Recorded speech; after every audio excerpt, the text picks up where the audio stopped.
இங்க ஒரு குட்டி பொண்ணு ஒரு ஆர்ஃபனேஜ்க்கு வர அந்த இடத்துல அவளுடைய அம்ப்ரெல்லாவை பிளேஸ் பண்ணிட்டு எங்கேயாச்சும் வெளியே போலான்னு சொல்லிட்டு நினைக்கும் போது தான் தூரத்துல இருந்து ஒரு பையன் அதை மறைஞ்சிருந்து பாத்துக்கிட்டே இருக்கான். இப்படி இருக்க சமயத்துல திடீர்னு அந்த பொண்ணு அவளோட அம்ப்ரெல்லாவை தேடும் போது அது காணாம போயிடுது. அது மட்டும் இல்லாம இப்ப எங்க போச்சுன்னு யோசிச்சுட்டு இருக்கும் போதுதான் கீழே தண்ணியோட மார்க்க அவ கண்டுபிடிக்கிறா. இப்ப அதை அப்படியே ஃபாலோ பண்ணிட்டே போகும்போது தூரத்துல ஒரு பையன் எதையோ மறைச்சு வைக்கிற மாதிரி இருக்கு.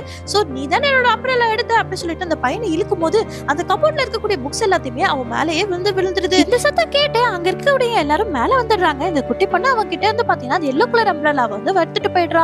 சோ அந்த சமயத்துல இவ அழுக ஆரம்பிச்சிடுறா. அப்பதான் ஒரு பிளாஷ்பேக்கும் வந்து சொல்றாங்க, இந்த பையன் ஹோம்லெஸ்ஸா வெளியே சுத்திட்டு இருக்கும்போது இவனுக்கு பால் வாங்கிட்டு வரதுக்காக தான் அவங்க அப்பா அந்த எல்லோ கலர் அம்ப்ரெல்லாவை கடைசியா வந்து கொண்டு போயிருப்பாரு.